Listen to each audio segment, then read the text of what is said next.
This is the Lone Crater YouTube. We hope this video helps. You start by making sure Snapchat is updated and signed in. This avoids bugs that hide story controls.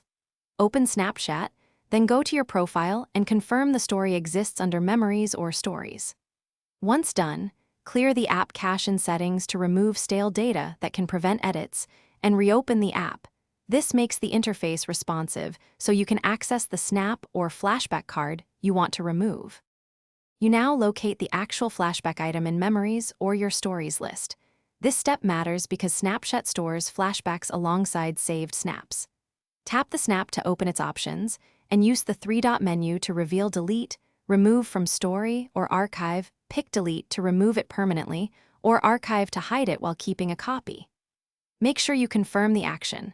Otherwise, the flashback will remain visible to you or your audience. You finish by verifying the flashback no longer appears in Stories and Memories. This check ensures the removal succeeded.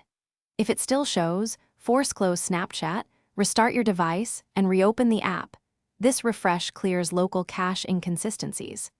Make sure your account is synced. If the flashback persists after these steps, report the issue to Snapchat support using the in-app Report a Problem feature. Because server-side replication.